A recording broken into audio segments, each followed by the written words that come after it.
What's going on, everybody? Welcome to Lift As We Climb, an online unscripted video show meant to empower people of color to start and grow their own businesses. I'm your host, Mike Stedman, and we have a special guest today, Katie Horgan from the Veteran-Owned Collective, a fellow Marine logistics officer, if I'm not mistaken, undergrad at USC in political science, and has actually attended the Columbia Business School here in New York City, where she, focuses on entrepreneurship. So one of the nice things about having her on this platform is me and Katie, we're good friends. We met at through Steve Bain from the Beyond the Uniform podcast. He had reached out to me and was like, hey, there's a veteran entrepreneur doing some great stuff in your area. I think you two should connect. And we connected via email. She came to Newark, met me at a coffee shop. And an hour late. It's like, what, 6 months later, we're still, hooking and jabbing? Yeah. So, Kate, you want to go ahead and introduce yourself to everyone? Sure. So my name is Katie Horgan. Like Mike said, I'm the founder of the Veteran-Owned Collective, which is an online community and resource platform for veteran business owners.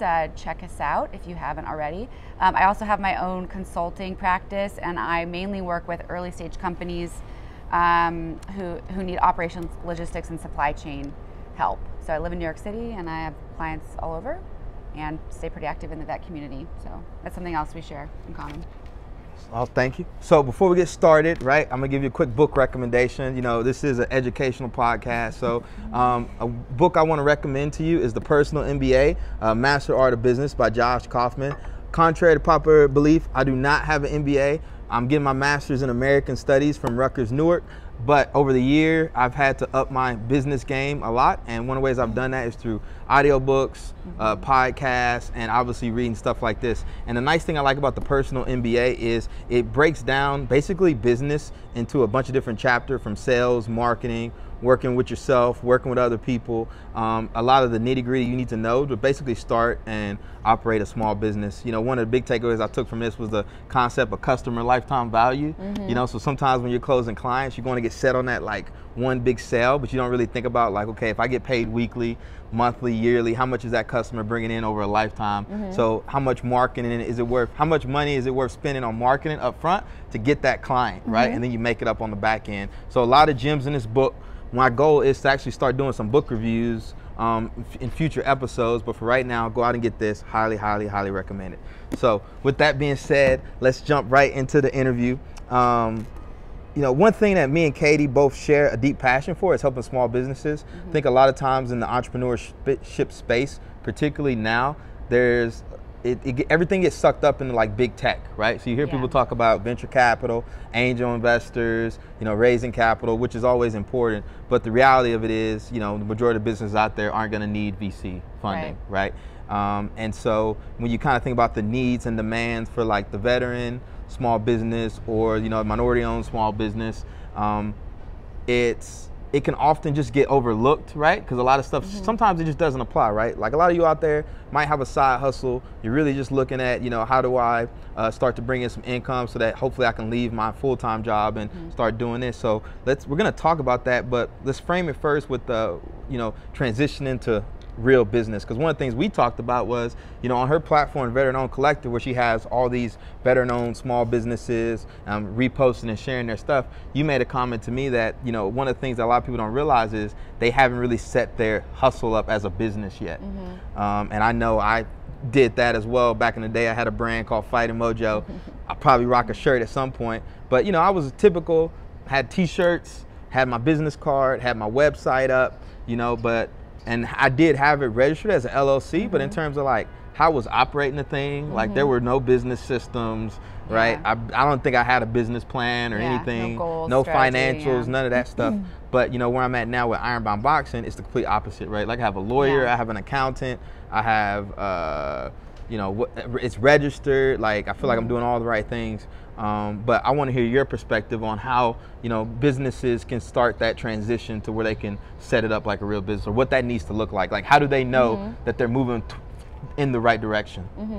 Well, like I said when we did the introductions, like I do have my own consulting practice, so that is my business. The Veteran Collective is really more of a community at this point. But for me, when I started, initially I was like, oh, I'm just going to email some friends and I'll get some work. And that's part of how it works, but it's a whole system, and it's really a numbers game. So for me, like turning the corner into a real business was, okay, how much money do I think I need to bring in to be comfortable and hit my, be able to cover my expenses and save and whatever my other goals are? And then what do I need to sell in order to get that money back?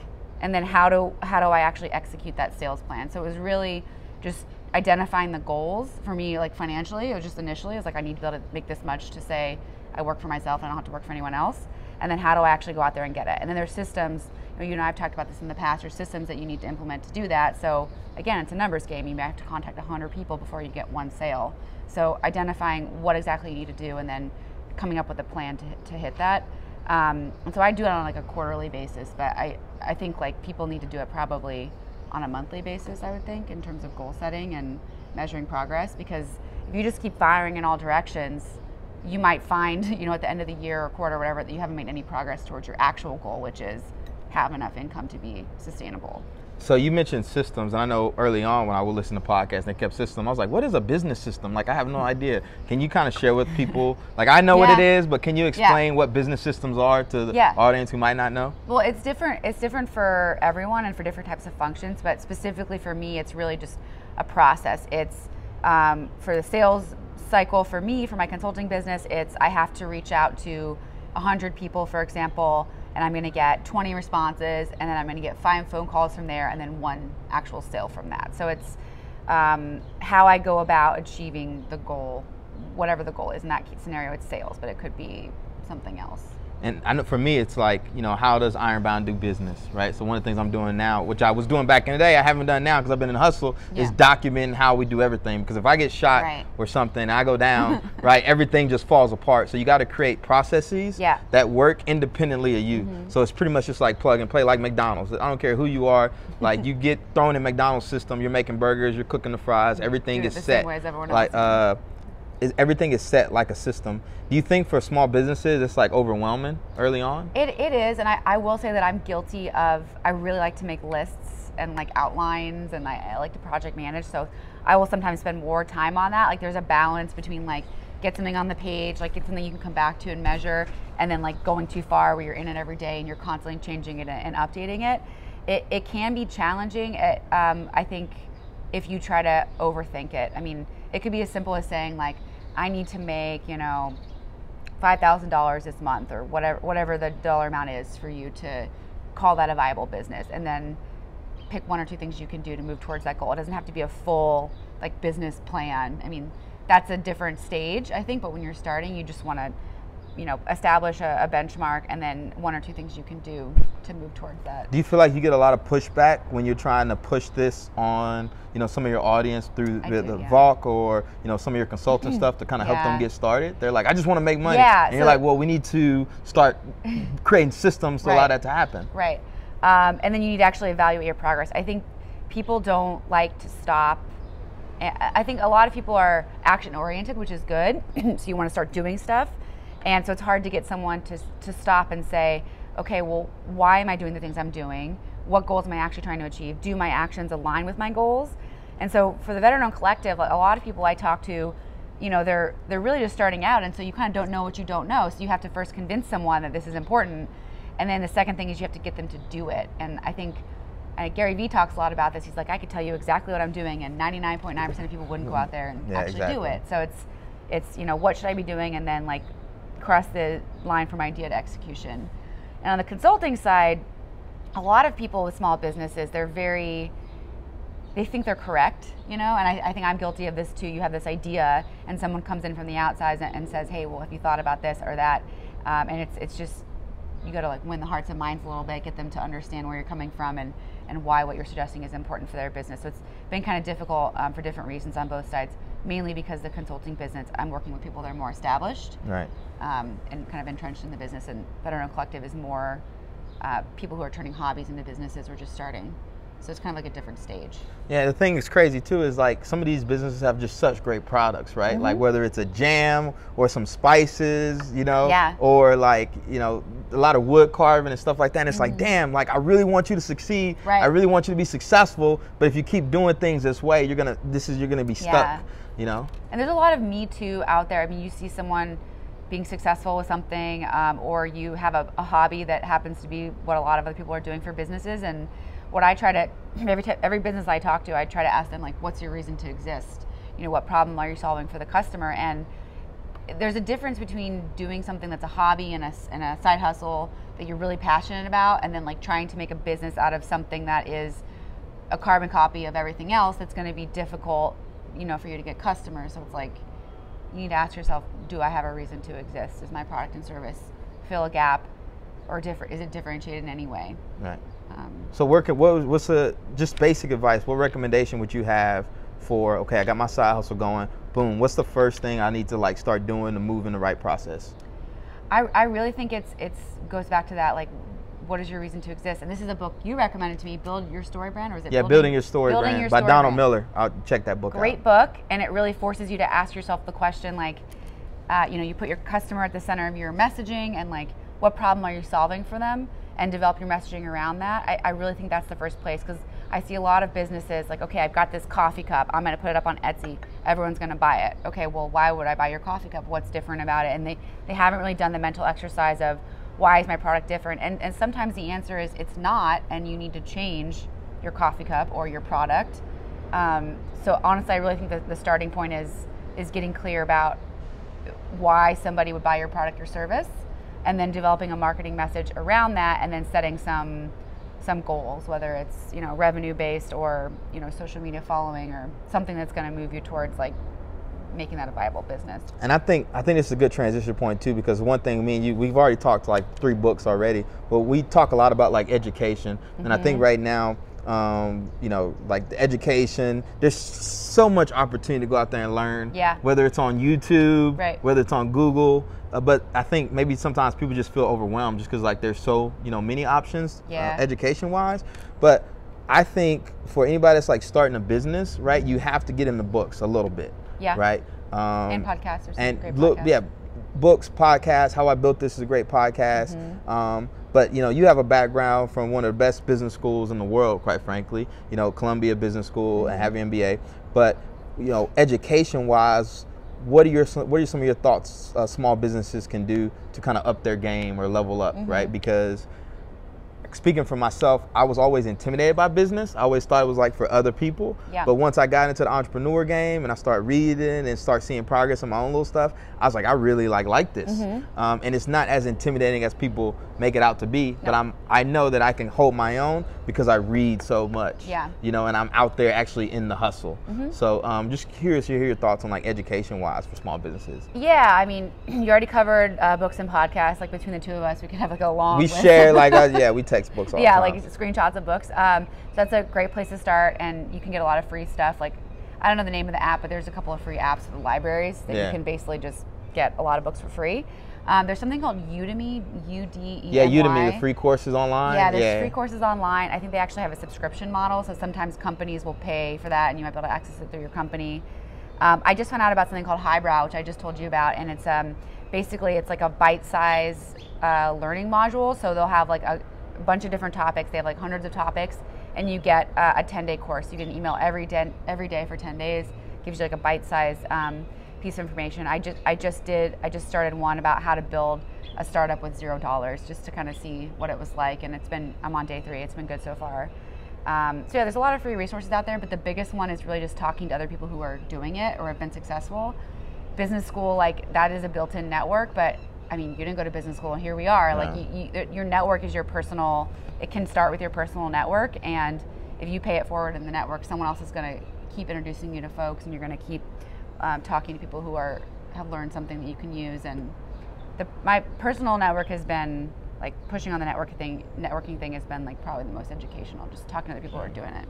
Yeah, like I think one thing I do is I'll be straight honest. I find out people that are doing something very similar to what I'm trying to do, or have a skill or knowledge that I need to learn, whether it's like shooting content or whatever, and I go shadow them. I just hit them up. I'm like, hey, can I come to your office? Can I kind of see how you do things? And you know, people feel honored, so they like let me come in, and I get to see behind the scenes, and then I just kind of take what I see other people doing and apply it like in my own little way. But there's definitely something to be said about getting out there and interacting with people that are, you know, in the fight, doing what you're hoping to do. For the veteran small businesses, though, do you think some of the reasons that you're getting so much pushback when you try to push them in the right direction is because they do kind of lack that education? Like, do you think people start and they're just like, okay, I got this great idea, boom. But if you're in the books, right, and you understand how things work, right, you're open to pivoting. You get what I'm saying? You're going to make recommendations, then I'll be like, damn, you know, you're right. I know I should be doing that. I just haven't had the time. Versus like, no, I'm not changing my business model. This is, I think there's a little bit of like a, you know, this is my baby kind of thing. So I don't know if it's necessarily education. And I'm I am guilty of this as well. Like, you have an idea in your head about what this vision is, and like you have conviction around it, but someone else might not. And so when someone else comes in and says, maybe you should do X, Y, Z, you're like, well, they don't know like my business and they don't know what they're talking about. So I think it's a little bit of it's like, you know, this is something I've built, and someone from the outside doesn't have the right or the information to comment. I think veterans are pretty much the same as regular small business owners. Like, you kind of just don't know what you don't know, and so it's difficult to you know, move forward sometimes if you're not sure what you should actually be doing. So, I mean, I've had to struggle through some of this with the consulting thing as well, like setting up an LLC. Like, where do you start?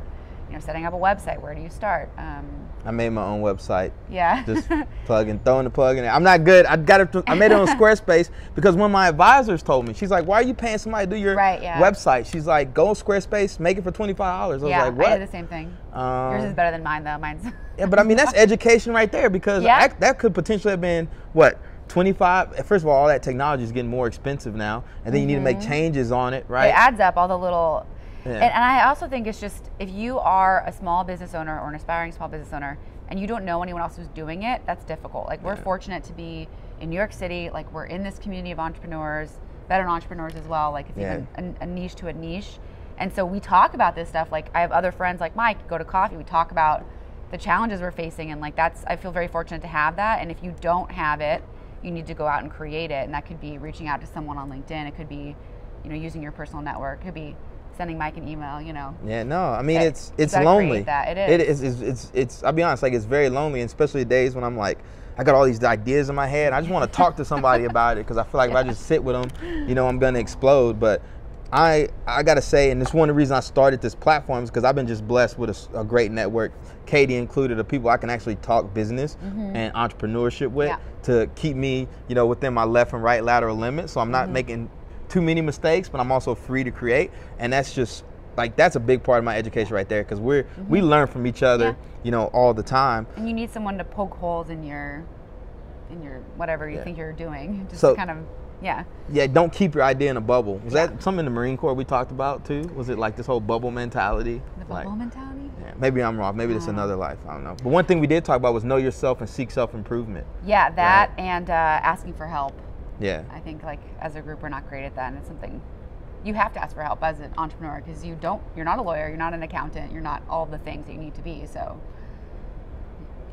get out of your own way, right? Like, if you don't know sales, you don't know marketing, if you don't know business systems, guess what? You're gonna have to go out there and find out from people who do. And sometimes you're gonna have to pay, but guess what? You know, the juice is worth the squeeze, right? Especially if it's gonna help you move your venture forward long term. Like, I have people that have equity in my company. I'm just a small business like all of you, but I have big aspirations for where I want to take Ironbound Boxing. But I value these people's time, and I want to know that their time is valued and appreciated. So I am compensating them, you know, with equity in my business. And that's something I learned not at business school. I just learned just through, you know, talking to friends who are, you know, are advisors in other companies, and just understanding like how business works. So that is an option out there. You know, I have two advisors. One focuses on business development, and he's like cracking the whip behind me. And then the other one is an advisor around the health and wellness industry, particularly corporate health and wellness, where we're making a play with Ironbound Boxing and their education. I mean, I feel like that's worth an MBA or education. Well, they're both MBAs, so you're basically just taking they are both MBAs. So I'm just kind of like pulling that knowledge. But you know, one thing we were just talking about too is cash flow, right? You want to share your experiences around, you know, what we were just talking about? Yeah, so I have a consulting practice, and I work with small businesses who are also balancing cash flow issues. And something I didn't expect to encounter, because I've always kind of been on a salary, is that sometimes people don't pay you on time. So the first question is like, what should your actual payment terms be? And for some of you that are, e-commerce based, like that's you normally get paid at the point of sale when the person purchases. But if you're doing services, or if you're, doing something like me, a consultant, you'll often have what's called payment terms. So you'll have a net 30. So you pay someone, you complete the work, and they have 30 days to pay you. And there's different terms. You can do 30, 15, 7, 60, whatever. So I set mine as like net 7. So as soon as I submit the invoice, I should be paid within 7 days. And the last couple of customers I've had, 7 days rolls around, kind of crickets. And there's a couple of reasons for that. Like number one is there's also small teams, they don't have like tight accounting They might not processes. have the money too. They might be, it's like this layer of they're waiting for their money to hit. And actually, a company that I worked for previously, which shall remain nameless, we used to do that because there was the finance team is trying to balance the cash flows, and they would just not pay some vendors sometimes, which was frustrating for me trying to manage those relationships. But basically, in my own experience with this consulting company that I'm running, what I've learned is that you're also going to be a bill collector sometimes, and so you obviously have to set the expectation up front with the client, like, I'm a small business, these are the terms, and like, send them reminders and stuff. But you might actually also find yourself past that due date without the money, which then messes up, my personal finances, and I have bills as well.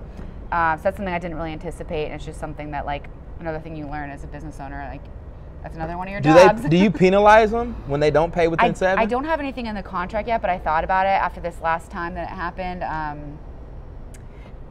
So I could put something in there, but then, what am I going to do? Pay a lawyer to go after me for $100? It's just, it depends on the size of the contract. But what she's talking about happened to me because I left my full-time job a year ago, and then starting to hustle with just coaching boxing, but then was able to get a part-time consulting gig. And with me too, I'm thinking I'm about to get paid, every month.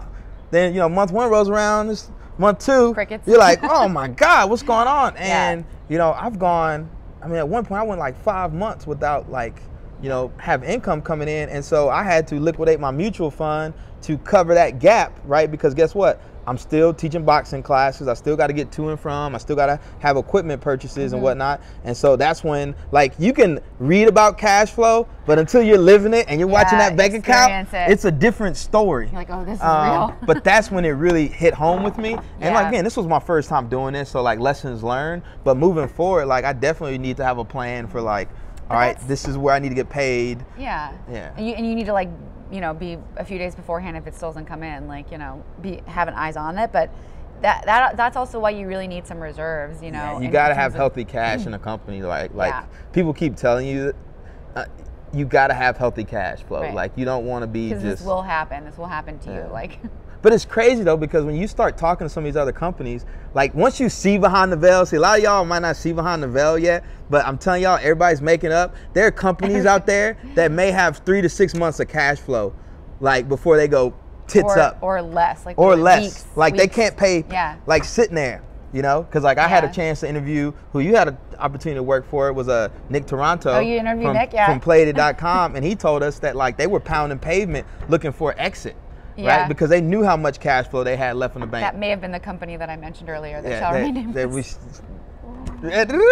But every small business does that. Yeah, but that's just common terms. So when you see these companies out there and you're like, oh man, they look so successful, they're really crushing it. You have no idea what's going on behind the scenes, right? And that should make you feel good because everyone's a mess. Every small company is a mess. It's just figuring things out. And I feel like the more extravagant and stuff like a company looks, the more money they're having to spend to maintain that kind of lifestyle or that perception. But it was it's so interesting for me to find this out. Yeah. And one thing that I found out in New York City, particularly, and also I was just listening to an interview with Damon Dash where a lot of people, this cash flow thing is an issue for small businesses, an issue for big businesses. So that's why, entrepreneurs have so many different hustles coming in to overlap, right? Because, they saw that diversify, right? You don't want to have just one client be your sole source of income. You got to have stuff hitting at different times. And so at a small level, I'm doing that with the consulting, some media stuff I'm working on, all these different projects. But well, this is also a big deal for people who sell products because you have to purchase inventory, but you don't get paid for that sale until later. And if you're on Amazon, Amazon actually does inventory financing, which is interesting. It's I listen to a whole different bunch of podcasts about e-commerce. E-com Crew is a great one. E-commerce Fuel, if you're looking to start an e-commerce business, and they talk about different ways that people inventory financing is a huge is a huge business. And I've heard a lot of people on the veteran-owned collective who have that kind of a need to finance the inventory so they can actually run the business. So needless to say, you're not alone, right? Yeah. Like, listen, it is what it is. It's part of the game. Don't feel overwhelmed. Like, you want to play this game of entrepreneurship, this is what you have to deal with. Like the cash flow, the invoice not getting paid, right? And that's why those systems go back to being so important, because you need to have that stuff timed out. You know, you need to know when your company can no longer do business or when you can't produce. So that's that mindset. I think, like, one episode we might just have to bring Katie back on to specifically talk about like finance, do like a strategy session or something, because she just put me on this book called Profit First. Great book. So when I read it, you know, hopefully we'll get a review for that. So we're wrapping up here, but you know, one of the things we talked about closing out with is I like to always bring it back to the hustle, right? So like, the more I'm doing this stuff and the more I'm learning from other people, you'll hear me say this I should make this a shirt. Everyone's making it up. You know, I mean, seriously though, everybody, like, and the thing I'm learning now is, like, you can have a great idea, whether it's to do content or do something, an event, whatever, but you still got to do it. Nobody's going to do it for you. And the stuff just doesn't magically happen. So like, figuring out, you know, what you got to do to make things happen and getting out there and, excuse my language, fucking hustling, man. You know, getting there early, setting up, making the stuff, editing stuff. I mean, you want to talk a little about the hustle you've learned? Yeah, I think it's easy to blame external factors, like, oh, Facebook advertising doesn't work, or, oh, like, someone screwed me out of this contract. And at the end of the day, you can only control yourself, and so that's your biggest lever. Like, what can I personally do to change my circumstances? And so I see a lot of entrepreneurs, and I'm guilty of it sometimes too. I'm like, oh man, if only this had gone differently, things would be different. But I'm in control of what happens to my business, and so I want to take ownership of that. And you know, that's all I can control is myself, how I think and how I act. And so I would encourage other people to take a hard look at what you're doing. And if you aren't where you want to be personally or professionally, you know, like, it's within your control to change that. You gotta ask yourself some tough questions. But it's not easy. I mean, everyone's kind of, like you said, making it up as we go. And it's hard work. Literally nothing is magically gonna happen, right? Like, even with all the progress I see with like Ironbound boxing, all the media stuff, right? Where you say, oh, you know, Mike's in the media again, right? Yo, y'all didn't see Mike writing a press release for it. You know, little stuff. I don't even know how to write press release. I literally Googled it. I did a pitch yesterday for something, and I literally went online. I pulled a template up, and I submitted a proposal for a project I'm hoping to, you know, bring in some income on. But like, damn, like, once you figure this out and you realize that, like, hey, there's all this opportunity out there for you to take advantage of, you just gotta be willing to do the work. Like, no, listen, you really gotta be doing, you gotta be willing to do the work. Like, buck stops with you. Yeah, figuring out the answers to stuff you don't know. Like, if you don't know how to draft a proposal, you got to go figure it out, and then you got to write the proposal and get it vetted and stuff like that. But guess what? When that project hits and it gets approved, you know, it didn't just magically happen. Something that's been really helpful for me is writing. There's lots of tools you can use, but I actually write down things that I want to accomplish. And it's usually like, I have some larger goals, but it's usually like on a weekly basis. This is like something I need to move forward. And then if I don't get it done, I do like an after action. I ask myself, why didn't I do this? And there's usually a reason. I'm like, oh, it was too hard. And then I'm like, Katie, well, what can you do to get around that? Like, Google it or ask somebody. So if you actually hold yourself accountable by making a list, and it shouldn't be long. If it's too long, it's never going to get done. Like 5 to 10 things max in a week. And then at the end of the week, go back and ask yourself, did I do this? Yes or no? If I didn't, why didn't I do this? And like, what can I do to move it forward? And that makes me feel better. I'm like, I have like an action plan for like getting around stuff that I thought was blocked. That's like a good mental exercise for me, but you have to hold yourself accountable. Write it down. No one else is gonna do it. Write it down, make it happen, and take action, man. Action is everything. Action is everything. You can have a great idea, but guess what? If you don't start that project, again, I learned, to be where you want to be 2, 3, whether it's 3 months from now or 4 years from now, you got to start right now, right, to get that ball moving. And tell other people too, because then that like kind of makes it more public. You know, tell people what you're trying to accomplish, because if you just do it yourself and you decide not to cross out that to-do list item, like no one else knows but you. But if you tell someone else, then you've got that peer pressure, like accountability thing. So Absolutely. you can tell me. I'll hold you accountable. I want to thank Katie for meeting me out here, coming on the platform. She'll be on again. I'll probably be on her platform. We're going to do a lot of stuff together. But where can people find more about you if they want to reach out to you or, you know? Yeah, I mean, the Veteran Owned Collective we're mainly on Instagram. It's at veteranowned.co. If you want to reach out to me personally, you can just send a note to hello@veteranownedcollective.com or find me on LinkedIn, Katie Horgan, Horgan.